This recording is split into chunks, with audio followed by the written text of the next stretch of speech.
Hey folks, it's Monday, November 3rd. It's a beautiful day out here. Still no snow.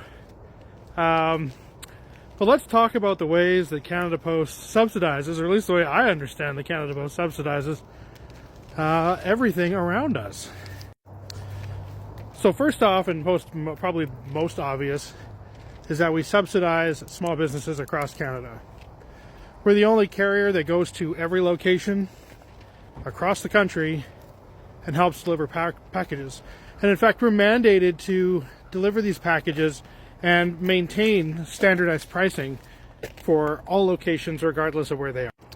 See, other couriers, they will change their purchase price based off of how many parcels you have, where you're located, even simple things like being located on the outskirts of a city or in a residential neighborhood can change the price. For government themselves, we offer quite the subsidy. We deliver all of the MP mailings, as far as I understand, free of charge to the House of Commons. And also we deliver elections material. And the MP from Quebec, I still can't remember her name, was quite upset because it cost them $3 million to send out, I think it was election ballots the hard way rather than through Canada Post. So, I mean, if they're upset about how much it costs them to ship out things without using Canada Post, maybe they should stop thinking about privatizing us. Another way we offer subsidy is actually a subsidy to big business, specifically large shipping logistics companies. Because like what I talked about is that they don't like to go anywhere.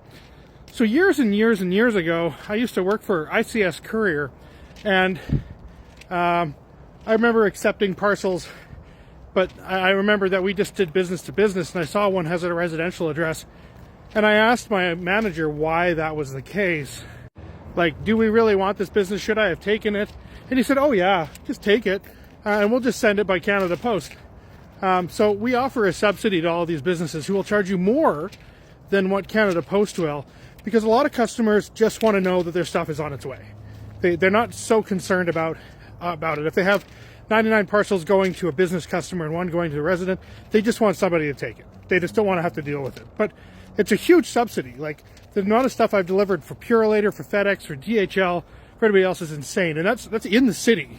It's just that I delivered to residential neighborhoods at the time. And it's not worth them taking their truck, diverting it for 20 minutes to go to your home to deliver a parcel. Canada Post is also instrumental in delivering charity goods and getting donations material out to people and having that be successful in presenting to them. It's an unfortunate aspect of a lot of our strikes is that the charity groups suffer the most, and it's very difficult for them to do it otherwise.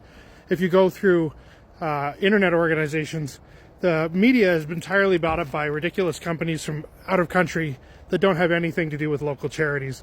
So it is a problem. Just a coyote out there in the field. Really is a beautiful day. Another way that we subsidize Canada is through our labor and our wages.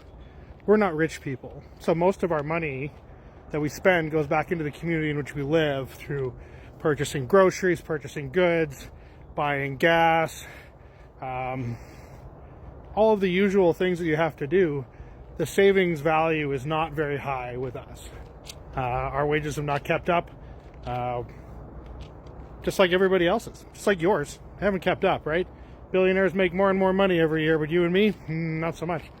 But that means that if they got rid of 10,000 jobs, and that's on the low side, that's $600 million that's not going to go into the Canadian economy. And the question is how is that going to affect your community?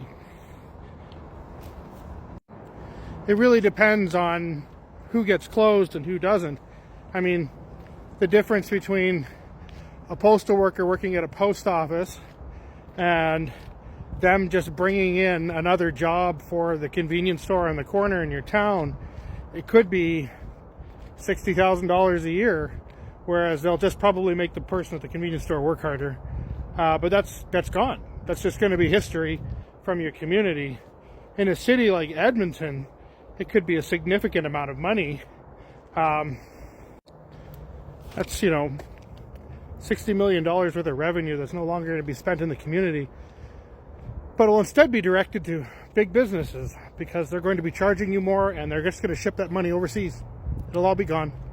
I'll never see it again. So, how does Canada Post subsidize us? In a lot of ways. Probably many I don't even know. Well, keep your chin up.